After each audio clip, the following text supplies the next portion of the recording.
This is a vision of Indonesia's apparently bright future.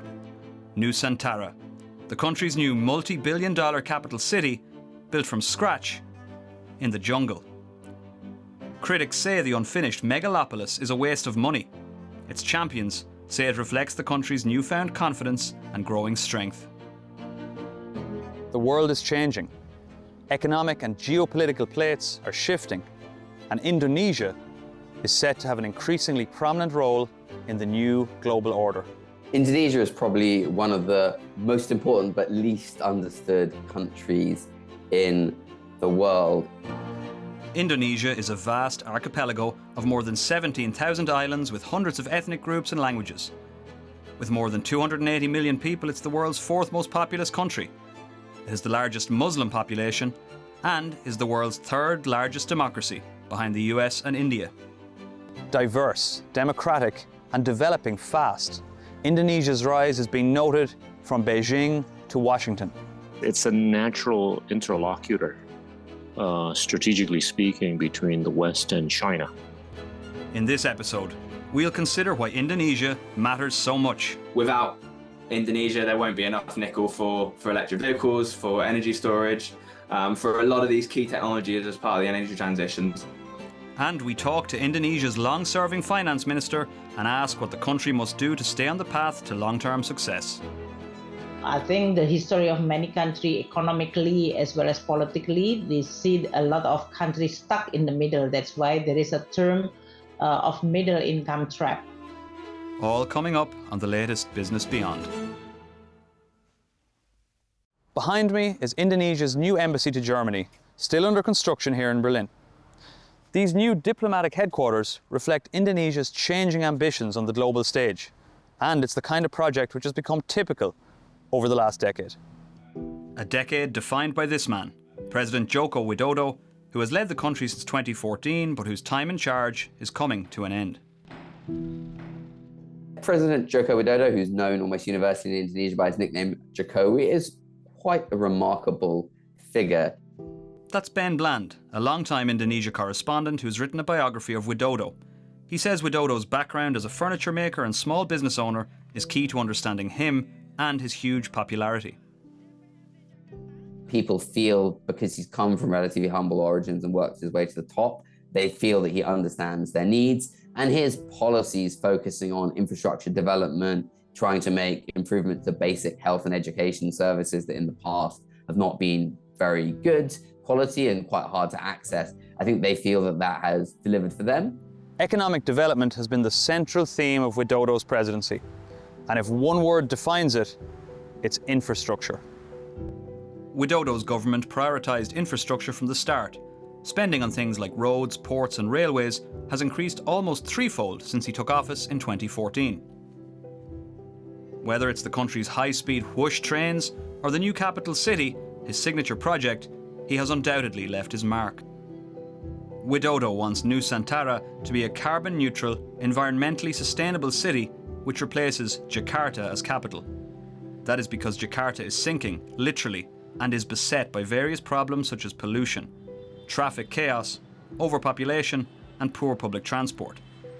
But accusations of it being an unfeasible vanity project come from the way the plans were hastily announced.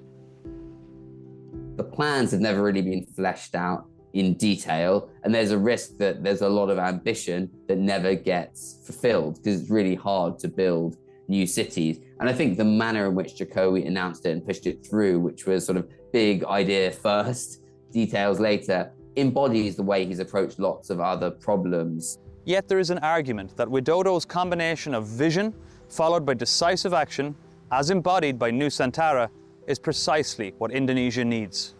Many other presidents in the past had talked about it, but I guess what Jokowi did differently was this focus on getting things done. And it's undeniable that there have been many new toll roads, airports, bridges, dams, power stations built. And it's something that Jokowi himself is very proud of. I've sat with him in his office when he gets out his iPad and starts to sort of show stats of how many kilometers of road has been built and shows pictures of new dams and power stations built across the country. As things stand, the new capital city is due to be inaugurated on August 17th, 2024, Indonesia's Independence Day, a potential crowning glory for Widodo before he leaves office in October. While Widodo's domestic economic policy has been defined by infrastructure, his trade policy is centred around one vital commodity: nickel.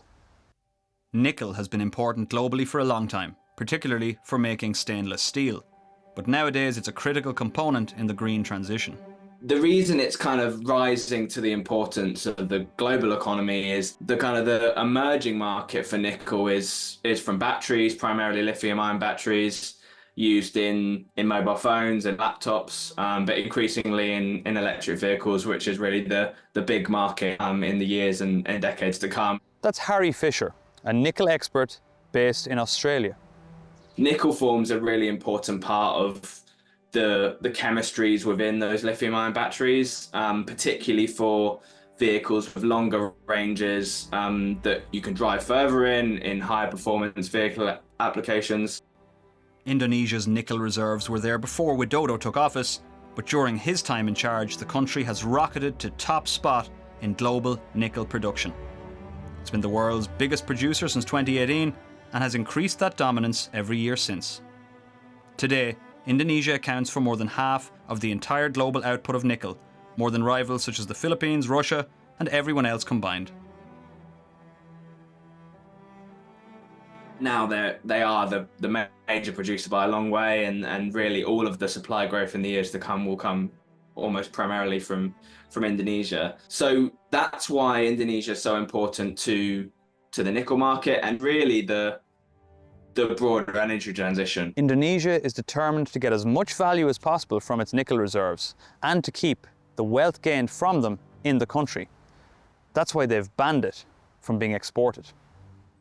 Back in 2014, they announced a ban on nickel ore exports, which kind of was phased in between 2014 and 2020 for various reasons. But that's effectively forced domestic producers to focus on value add into those nickel products rather than just exporting ore to other countries, particularly China. The policy of restricting the export of nickel actually predates Widodo. Marie Elke Pangestu was Minister for Trade in 2009 when the government first signalled its intent. We asked her about the origins of the law. In 2009, when we were still in government, we passed a law, it was the coal and mining law, which talked about the importance of increasing the value added of our raw material mineral exports. And there was a timeline that we would start restricting the exports of ore by 2014. So, 2009 to 2014. So it was an advance warning, if you like, to all the mining companies that they had to think about how they were going to invest in smelters and so on. Indonesia's policy is clearly influenced by its history as a resource-rich nation which was ruthlessly plundered by Dutch colonialists. What the Dutch claimed was of liberal economics, in many Indonesians rightly viewed as exploitation, theft and abuse of their people and resources. As a result, Indonesia is somewhat wary of foreign investment.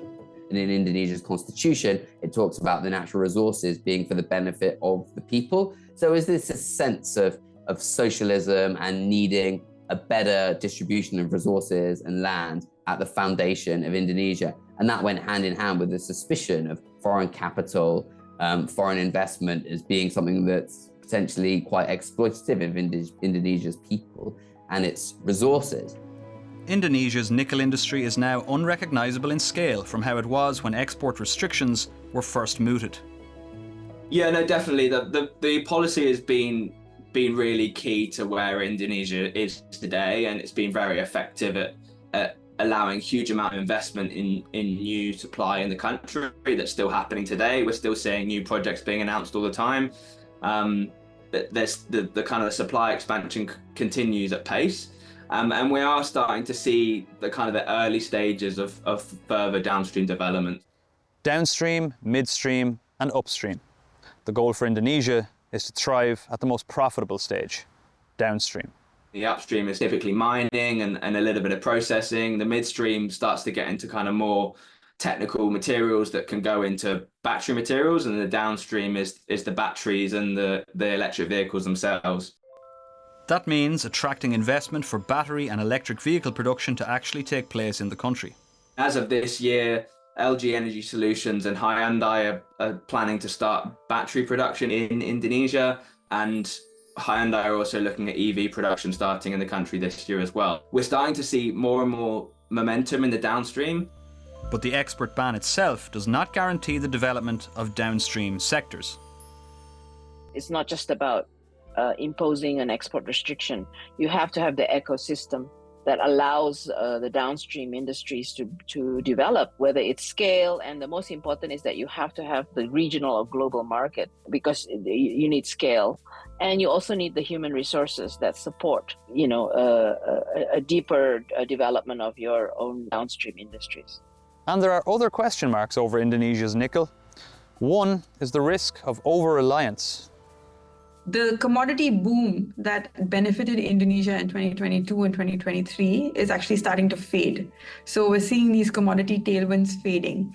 In Indonesia, usually when we have higher commodity prices, it tends to lift quite a few boats. So it tends to lift government revenues, it tends to lift investment spending. And as these tailwinds fade, we basically see that it could have some impact on growth as well. That's Lavanya Venkateswaran, an economist whose current focus is on Southeast Asian economies.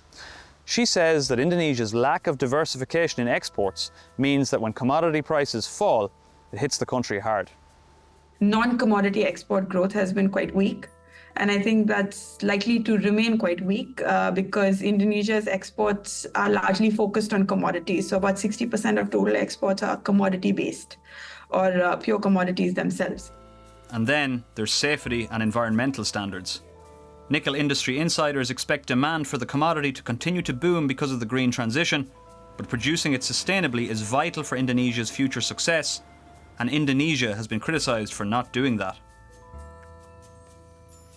That's an increasing area of focus for the rest of the world, is whether they can get sustainable nickel out of Indonesia that can go into electric vehicles in the West and that can satisfy the requirements, the ESG requirements from the major car makers. That's a risk.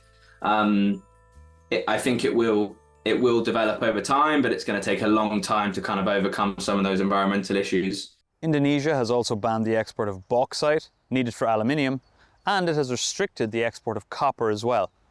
It's all part of a plan to bring foreign direct investment, or FDI, to the country. FDI is crucial for an economy such as Indonesia's to progress. FDI investment flows have been strong into Indonesia. We've seen an increased flow since the pandemic. And I think the trend is very clear. It's an uptrend in terms of overall FDI flows. Now, the flows have been directed mainly towards the mineral and mining sectors. And I think that's partly a result of government policies.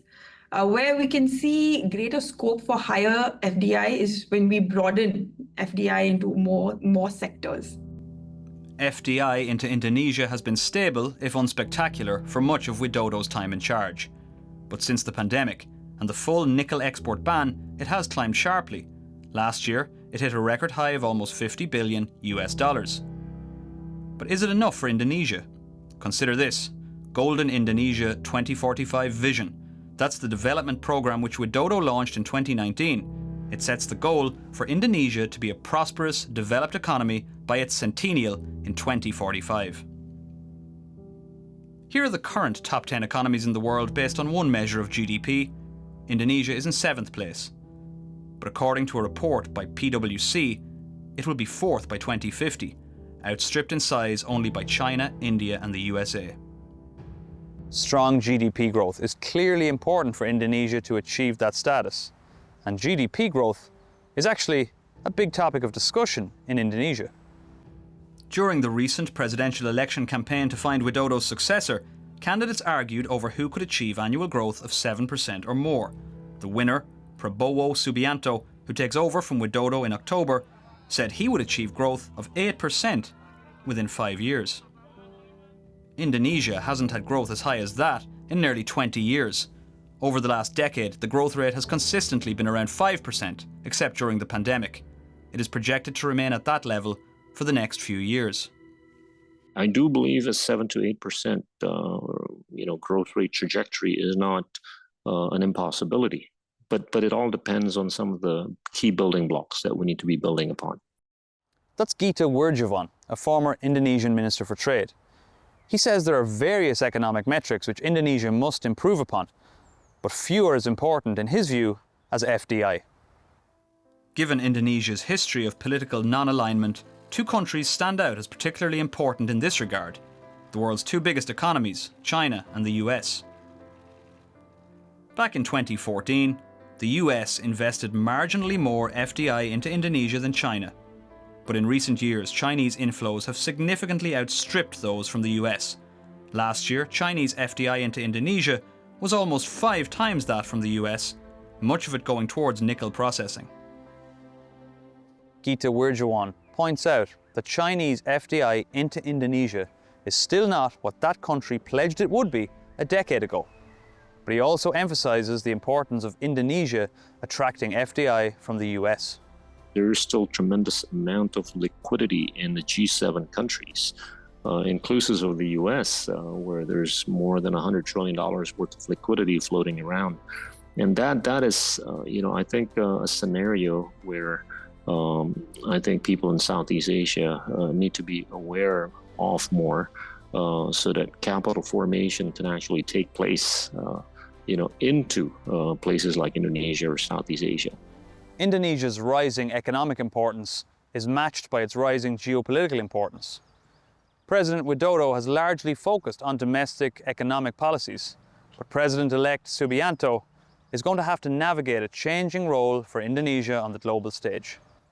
How Indonesia balances its relationships with China and the US amid those two countries' increasingly intense rivalry is a key challenge for the new president.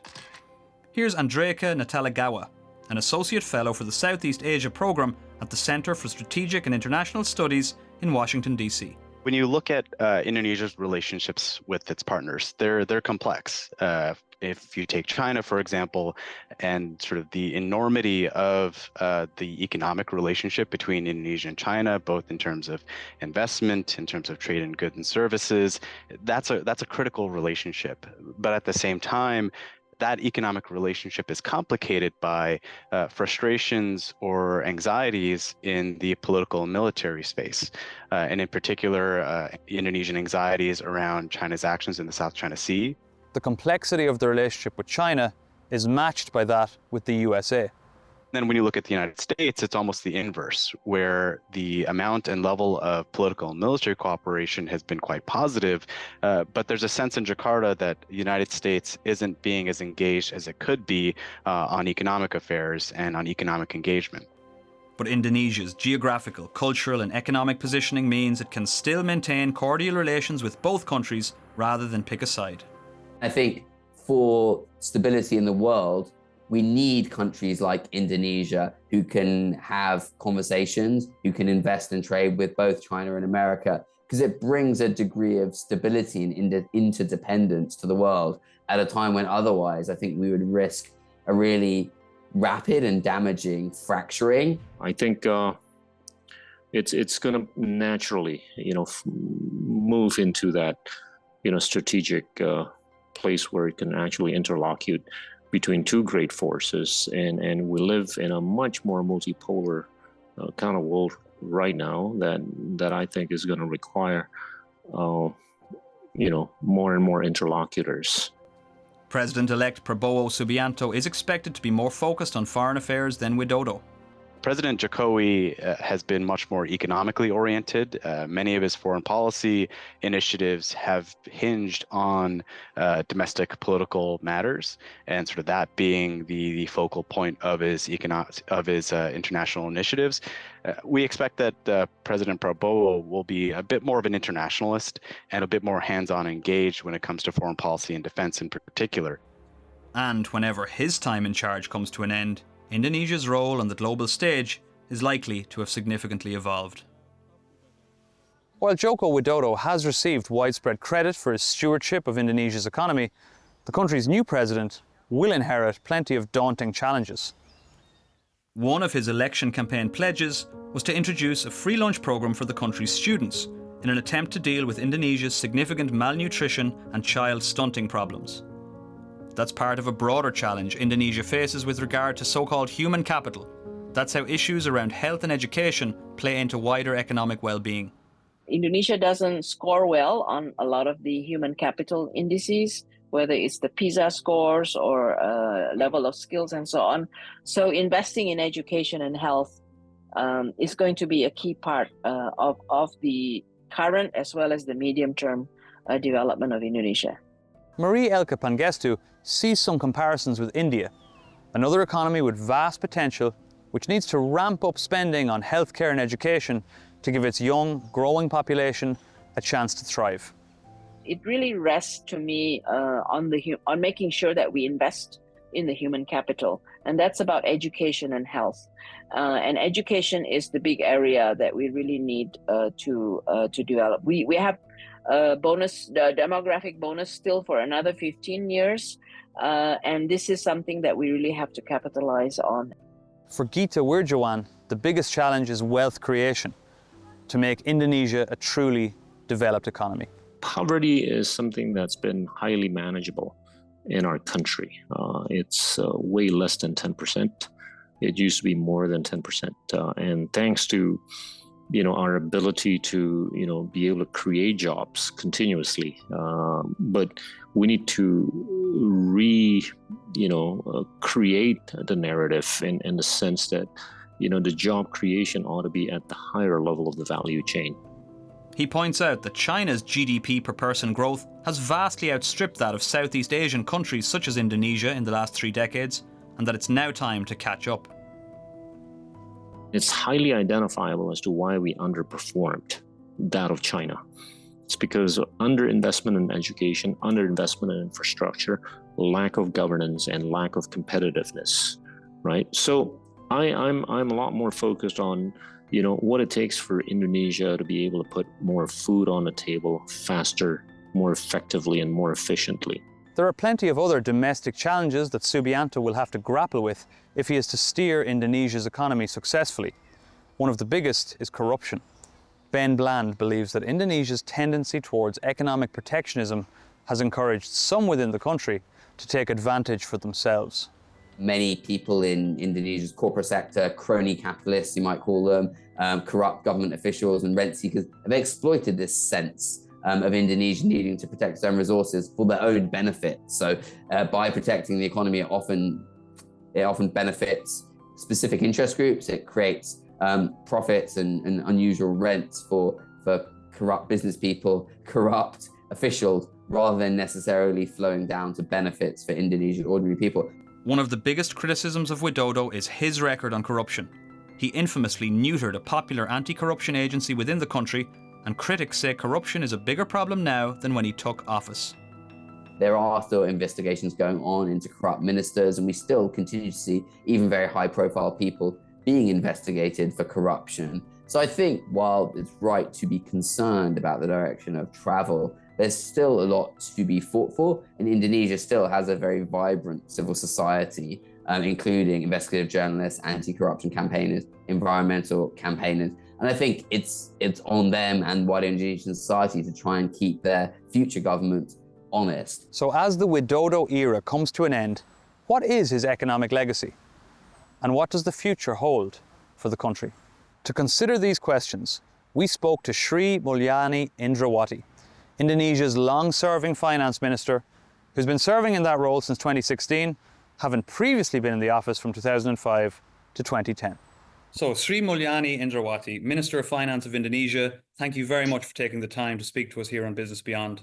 So, your country, Indonesia, has reached the end of an era. President Joko Widodo will leave office in just a few months' time after a decade in charge. What is his economic legacy? What President Jokowi has already achieved in the past 10 years is actually quite remarkable. First, if you look at how we develop the policy, I think his adoption of becoming very pragmatic and open-minded of how the Indonesian need to adopt a lot of sometimes difficult reform, painful, but need to be done. I think that's one of the most important of his legacy. that within the context of the economic policy on the macro side, maintaining macroeconomic stability, fiscal policy continue to be very important, but at the same time, he also respecting that the budget and fiscal need to be managed carefully and in a prudent way so that it will not cause a problem for the economy. He also respecting the independence of the central bank. This is also quite also respectable.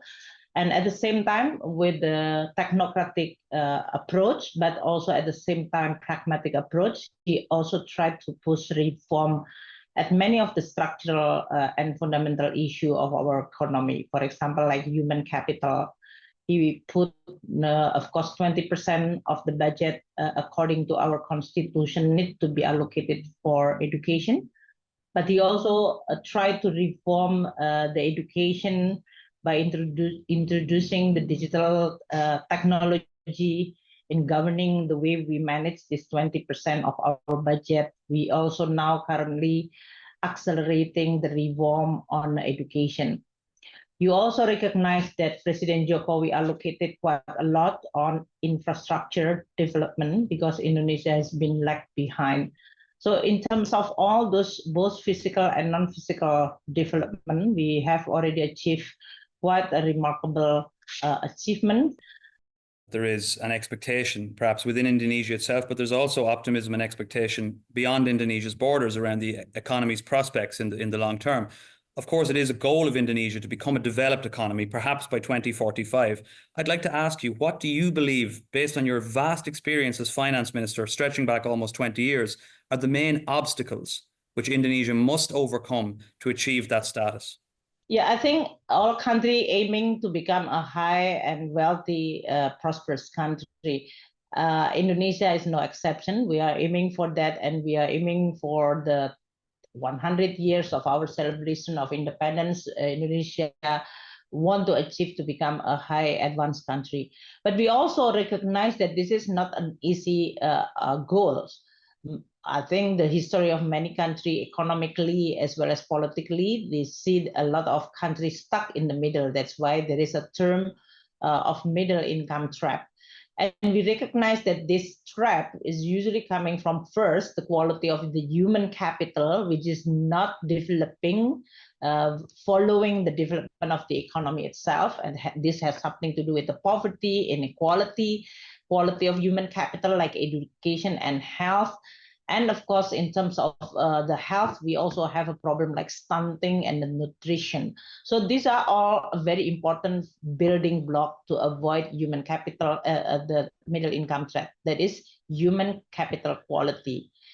And that's why Indonesia really focusing on that. The problem is not about political commitment or will, but in terms of the ability to design the right policy and executing it, building the right governance.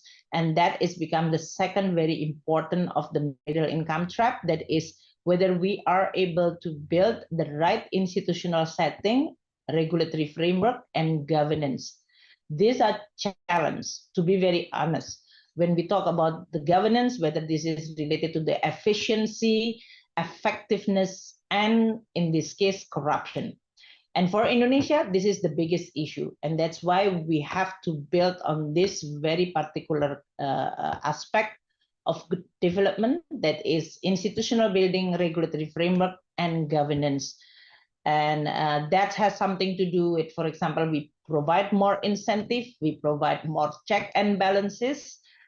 We are becoming more open. Indonesia, like for example, Ministry of Finance, I give the example that every month we disclose, we provide people where we are in terms of budget implementation, how much money we earn from the tax, how much we spend for what.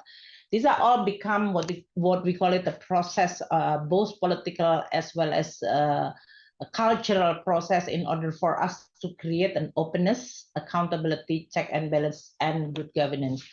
The third is infrastructure. There is no country can become an advanced country without good and efficient infrastructure.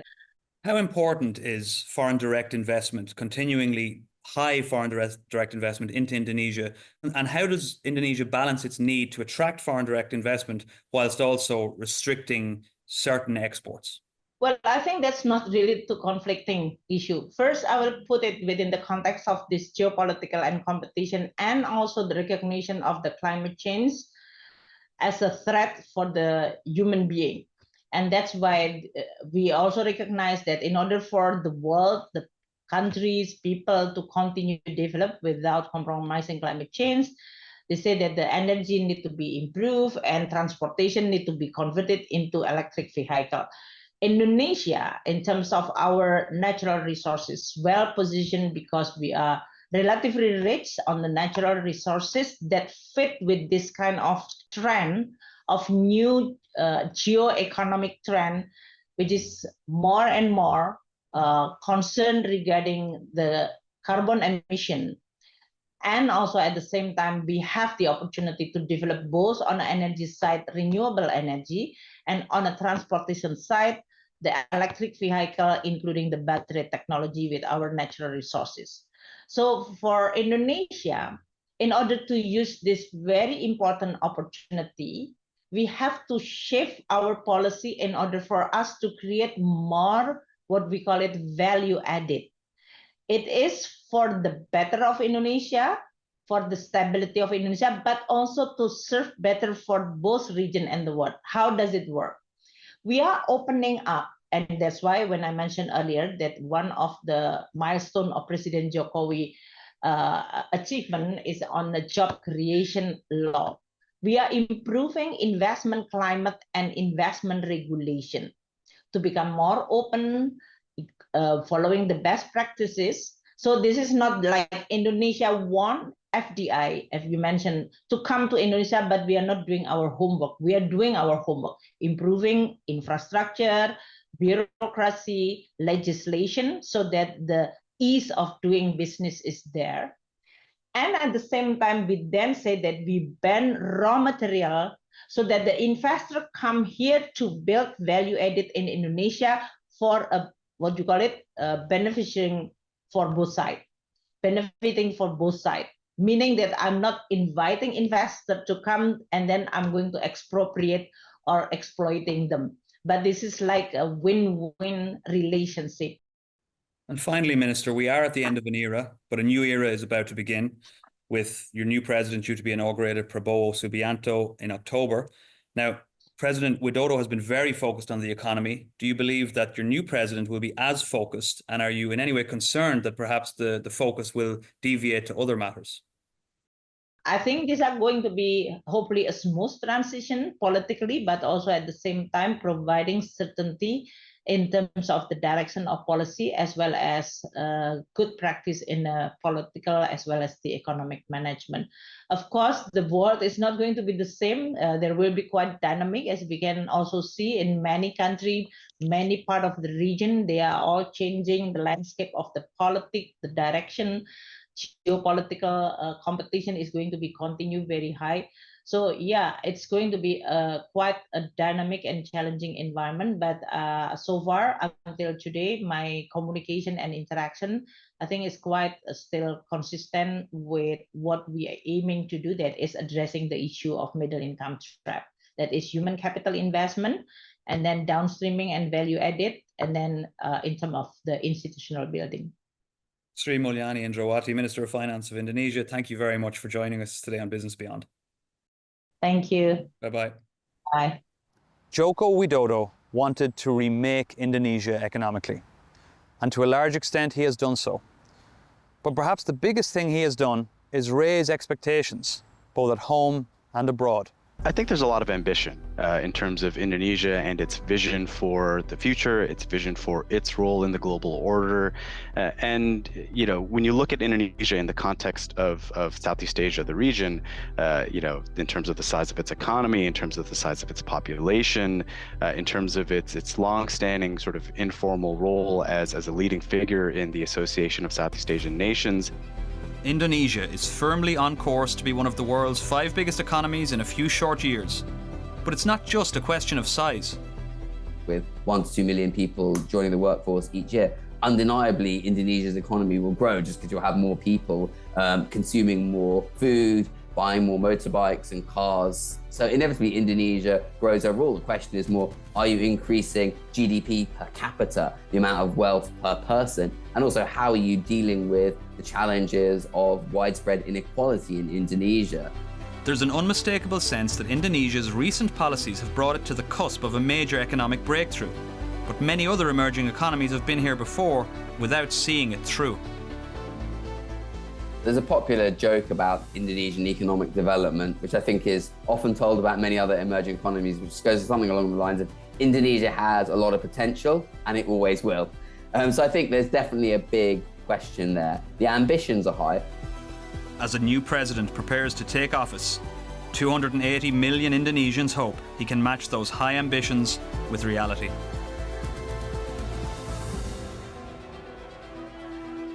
That's all for this episode of Business Beyond. For more from us, check out our playlist in the video description, and a good place to start would be my colleague Kate Ferguson's recent video on the tiny but mighty economies of the Baltics. Thanks a lot for watching, and until the next time, take care.